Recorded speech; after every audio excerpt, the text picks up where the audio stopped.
Hello everyone, welcome to the D problem neutral tonality. Okay. Oh yeah. So after a sip of water, let's start the D problem. To take your time to read the problem, I will count to 5. 1, 2, 3, 4 and 5. तो favourite text box हमारा ले आते हैं. हमें क्या बोला है, सी पहला जो एरे है ना, हमें क्या करना है, दूसरे एरे के एलिमेंट्स को उसमें इंसर्ट करना है सच डैट जो LIS है वो मिनिमम है. अब LIS क्या होता है अगर किसी को नहीं पता, तो एक एरे है, मान लो 1 4 3 2 5 7 9 ऐसा कुछ. तो इस एरे का जो LIS है ना वो 4 है. मतलब LIS मतलब लॉन्गेस्ट इंक्रीजिंग सब सीक्वेंस. 1 के बाद 4 फिर 5, 3 साइज 4 साइज 5 साइज. ओके, इसका 5 है.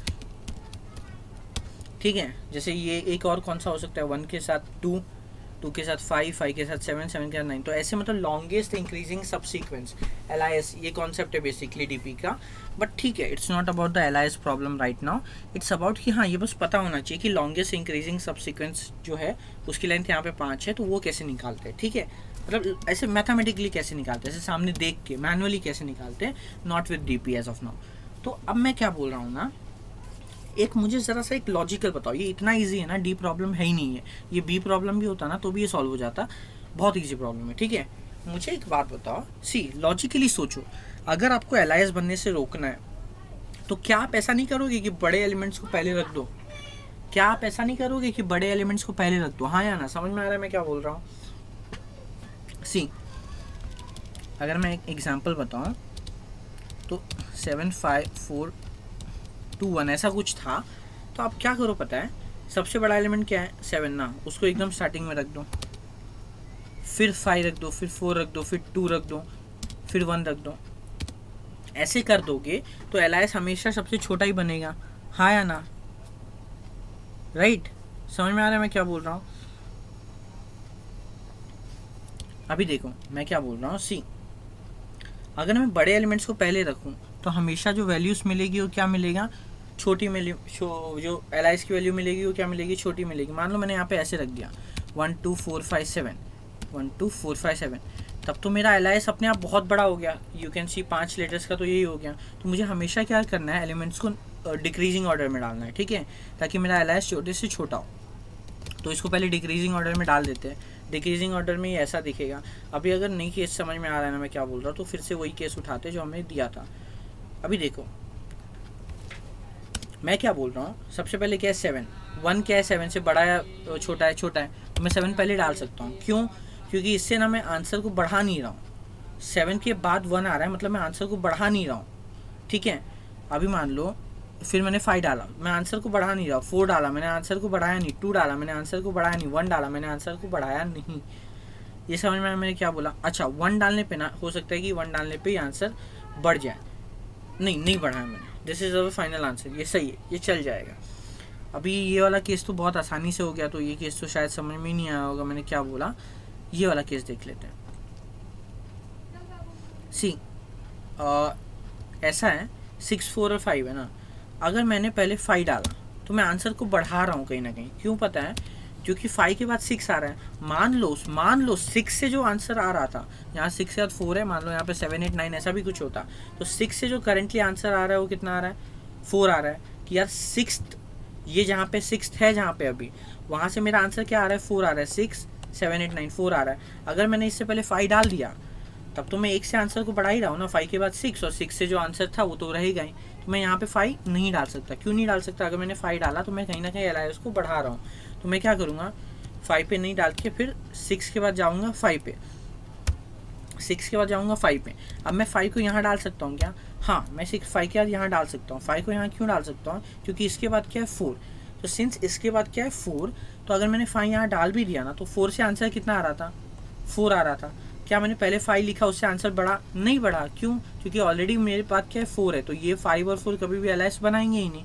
तो अगर मेरे को बेसिकली क्या चेक करना है, जो मेरे एलिमेंट्स है वो मेरे एरे के एलिमेंट से अगर तो बड़े या इक्वल है तो मैं उनको इंसर्ट कर दूंगा, और छोटे तो मैं आगे बढ़ता जाऊंगा. मान लो यहाँ पे 4 भी ना होता, यहाँ पे 3 होता, तो मैं क्या यहाँ इंसर्ट करता? नहीं. क्यों? क्योंकि 3 यहाँ पे इंसर्ट करता तो 3 6 7 8 9 5 साइज का हो जाता. मैं यहाँ इंसर्ट करता क्या? नहीं। क्यों? क्योंकि पहले 4 7 8 9 हो रहा था, अब 3 4 7 8 9 5 साइज का हो जाता। तो मैं कहाँ इंसर्ट करूँगा? 4 के बाद यहाँ पे। क्यों? क्योंकि 7 अब मुझसे बड़ा है। अच्छा, मैं यहाँ इंसर्ट करूँगा क्या?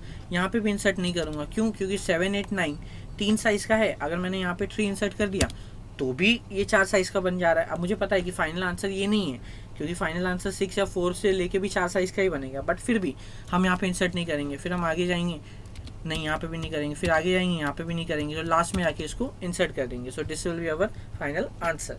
तो आई होप समझ में आया होगा मैं क्या बोल रहा हूँ। सी एक और कोई टेस्ट केस लेके, मतलब बड़े एलिमेंट को बेसिकली हमें पहले डालना है ताकि छोटा एलिमेंट जो है वो आराम से आ पाए। जैसे एक ये वाला एग्जांपल ले लेते हैं, ठीक है। Let's just right this one example, okay. अभी इस वाले में ना सबसे पहले तो इसको सॉर्ट कर लेते हैं, जस्ट टू मेक श्योर कि हम लोग को समझ में आ रहा है हम क्या लेने वाले, ठीक है। अब देखो, क्या मेरे 8 डालने से ये बढ़ेगा? नहीं बढ़ेगा। क्यों? क्योंकि मेरे आगे वैसे भी 1 है, मेरे आगे वैसे भी 1 है, तो 8 और 1 तभी अलायंस बनाएंगे ही नहीं। फिर क्या मेरे 7 डालने से बढ़ेगा? नहीं। तो फिर 7 भी डाल दिया, 6 डालने से नहीं, 5 डालने से नहीं, 4 डालने से नहीं, तो मेरा सब कुछ यहीं पे आ गया।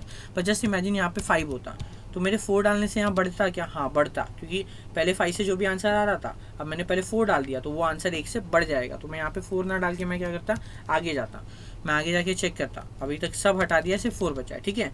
मैं आगे जाता, मैं चेक करता, फिर यहाँ पे 5 है, मैं यहाँ डालता क्या? नहीं, क्योंकि 1 से आंसर बढ़ रहा है। फिर यहाँ पे 9 है, यहाँ डालता क्या? नहीं, क्योंकि इससे भी आंसर बढ़ता।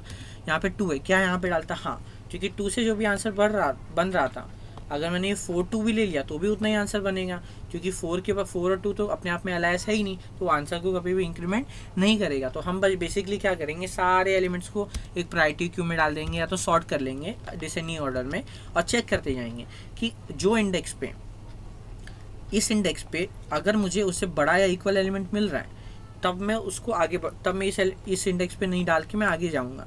पर नहीं, अगर कोई छोटा एलिमेंट मिल रहा है, जैसे यहाँ छोटा एलिमेंट मिल गया, तो मैं इससे पहले एलिमेंट को डालते जाऊंगा। So this is the simple problem, बहुत सिंपल है। मुझे नहीं लगता इसमें कुछ भी ऐसा है कि जो मतलब मुझे तो लग रहा है इसको मैंने 3-4 मिनट में ही कोड किया था थर्ड क्वेश्चन को सॉल्व करने का। So this is pretty simple, pretty easy problem.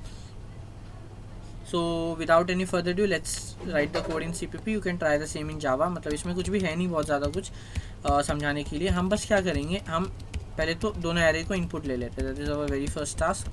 So let's do that. I less than n, I plus plus, C in error of I, then LL error BRR of M, and then for LL I equal to 0, I less than m, i plus plus, cin BRR of i, दोनों ले लिया। अब हम क्या करेंगे, second वाले को sort कर देते हैं। सॉर्ट करने से क्या होगा, हम लोग को डिसेंडिंग ऑर्डर में मिल जाएगा। सॉर्ट करने के बाद हम क्या करते हैं, जो इंडेक्स है उसको लास्ट पे डाल देते हैं कि हाँ लास्ट में चले जा तू, और हम बोलते हैं वाइल भी नहीं, एक फॉर लूप लगा देते हैं और हर इंडेक्स पे जाएंगे और चेक करेंगे। क्या चेक करेंगे, while j is greater than equal to 0 and क्या चेक करना है, अगर BRR of M is greater than equal to ARR of I, not BRR of M, it's BRR of J। अगर ऐसा है कि वो एलिमेंट बड़ा या इक्वल है तो हम क्या करेंगे, सी आउट कर देंगे BRR ऑफ J को, मतलब वो उसको इस इंडेक्स पे डाल देंगे एंड J माइनस माइनस कर देंगे, और ऐसा हो जाएगा। इसके बाद क्या कर देंगे, सी आउट ARR ऑफ I, मतलब क्या अब ऐसा कोई इंडेक्स मिल गया जहाँ पे वो बड़ा नहीं है, तो हम लोग अपना जो मेन एरे था उसको इंसर्ट कर देंगे। ये पूरा हो गया। इस पूरा होने के बाद एक चांस क्या है कि इसके कुछ एलिमेंट्स बच जाएंगे, सारे एलिमेंट्स हुए ही नहीं, मतलब इसका जो लास्ट इंडेक्स भी था, जैसे हमने देखा था कि लास्ट इंडेक्स भी इससे बड़ा ही है, तो फिर हम लोग को लास्ट वैल्यू डालने मिला ही नहीं, तो लास्ट वैल्यू को हम लोग बाद में डाल देंगे अगर ऐसी ज़रूरत पड़ेगी तो उस केस में हमें कोई कंडीशन चेक नहीं करनी, अगर एलिमेंट बचे होंगे तो उनको डालना ही है। तो या और लास्ट में NL सी आउट NL करके देखते हैं and let's try to run the code. I hope समझ में आया होगा, मतलब कुछ भी ऐसे है नहीं बहुत ज़्यादा कुछ लॉजिकल, बहुत इजी सा प्रॉब्लम है and not sure it's correct और wrong. Let's try submitting this. तो अगेन कुछ भी नहीं है प्रॉब्लम में खास, बस हमें क्या करना है, हमें वो एलिमेंट ढूंढना है जो मुझसे आगे छोटा या इक्वल, छोटा हो। अगर मुझसे बड़ा या इक्वल है तो मैं यहाँ पे डालने पे लॉस ही कर रहा हूँ अपना, तो मुझे ऐसा ढूंढना है जो मुझसे छोटा हो या इक्वल भी चलेगा इनफैक्ट, क्योंकि 7 7 ये 2 नहीं बनाएगा, वो हमें इंक्रीजिंग चाहिए ना कि नॉन डिक्रीजिंग, तो यहाँ पे भी 7 डाल सकते हैं। तो अगर मुझसे छोटा या इक्वल है तो मैं एलिमेंट डालूंगा, वरना मैं आगे बढ़ते जाऊँगा and you can see it is accepted. So yeah, this was about the D problem and this was about the whole upsolving session of Core Forces round 908. मैं अभी घर पे आया हूँ तो थोड़ी सी प्रॉब्लम्स हो रही है मुझे, इसके लिए मैं कल भी वीडियो नहीं बना पाया, कल मैं ट्रैवलिंग में था. सो आई होप आप लोग को समझ रहा होगा. Try to understand, I will try to make the most out of it. जो भी मैं जितना भी कर सकता हूँ मैं करने की कोशिश करूँगा. एज ऑफ नाउ अगर आपको कुछ डाउट हो या कुछ भी प्रॉब्लम हो, you can ask in the comments. And अगर कंटेंट पसंद आ रहा है तो चैनल को सब्सक्राइब करो, वीडियो को लाइक करो और कमेंट में बताओ क्या पसंद आ रहा है क्या नहीं. And I will see you in the next one.